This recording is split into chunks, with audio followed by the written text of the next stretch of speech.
Hi everyone, Stacy in Japan again. Yes, 2 videos in one day.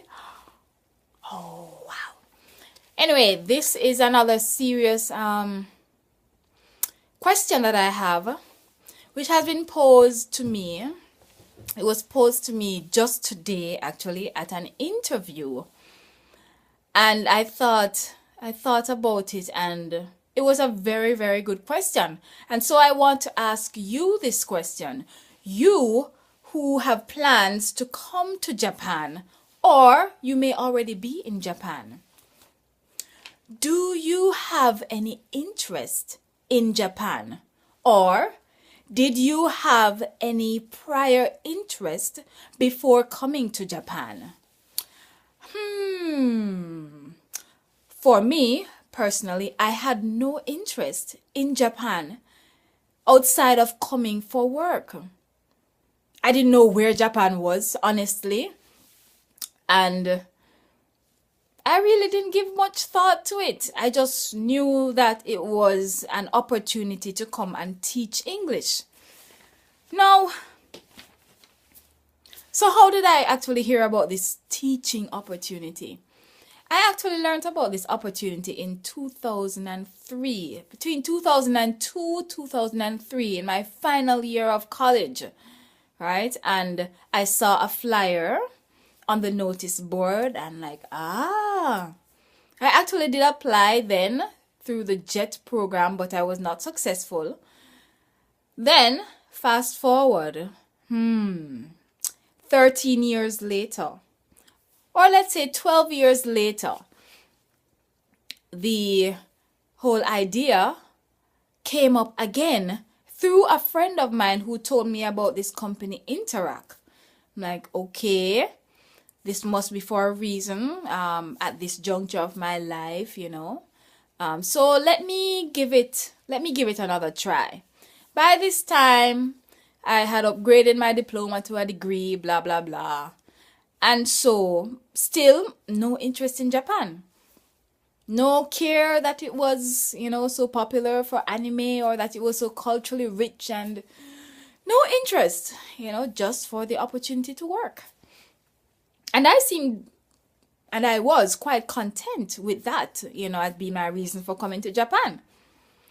Now, there were no other countries that I was aware of that actually had this kind of opportunity, because what Interact does is they recruit directly from the country. So I knew about Interact and I knew about JET from the flyer, 13, 14 years ago. So I knew about them. So my mind was focused on coming to Japan to teach English because that's what I knew about. Of course, with sharing my plans with friends and colleagues, I learned that there are other countries that offer this similar opportunity. But by this time, I think I was far along the process, and the mental preparation and all the preparation that went into coming to Japan was already underway. So, I didn't give any further thought. And besides, I was just coming to work. So, I'm here, and I'm here to work. And the question keeps being asked, what are you doing in Japan? Okay, simple enough.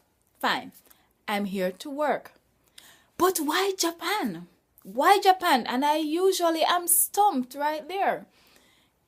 Because, what seems simple to me doesn't seem simple to other people, especially since I have no Japanese skills, really.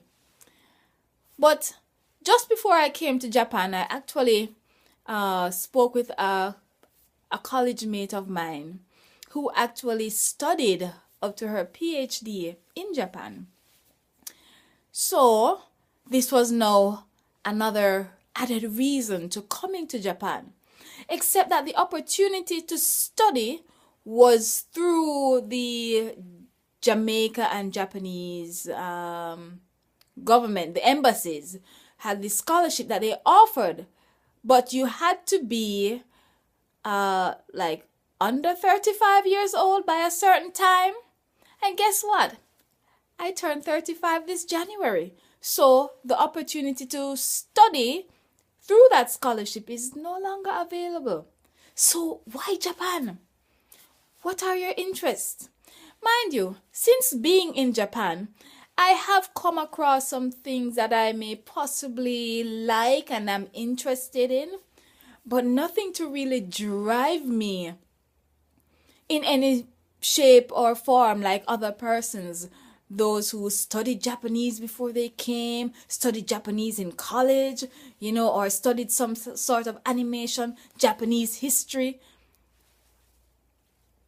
I didn't do anything like that, and it seems like it's no longer enough, even for me, being in Japan, to just work. And one of the things that is really bothering me, if I can say, is that being in Japan, such a very foreign country, meaning very different from the Western world, very different from the Caribbean, very different from Jamaica, being here means surviving on my own with very little knowledge of the language. And so, after examining the need for the language, yes, because even though we are recruited and told, hey, you don't need the language to come and work for us. You need the language to live in this country. You need the language to interact with others just on a day-to-day basis, just to go to the supermarket and to be able to ask for what you want. So, don't fool yourselves. You need Japanese. If you're going to come here, you need Japanese. Now, here's my problem with needing Japanese. It requires a lot of time and commitment to learning the language. A lot. Like a lot.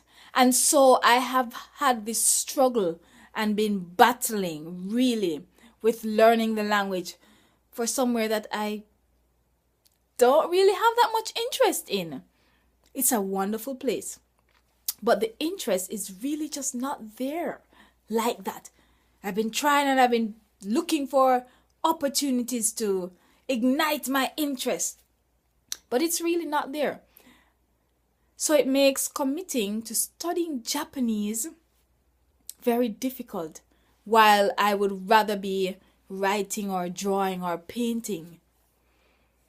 And so these are the things that I face.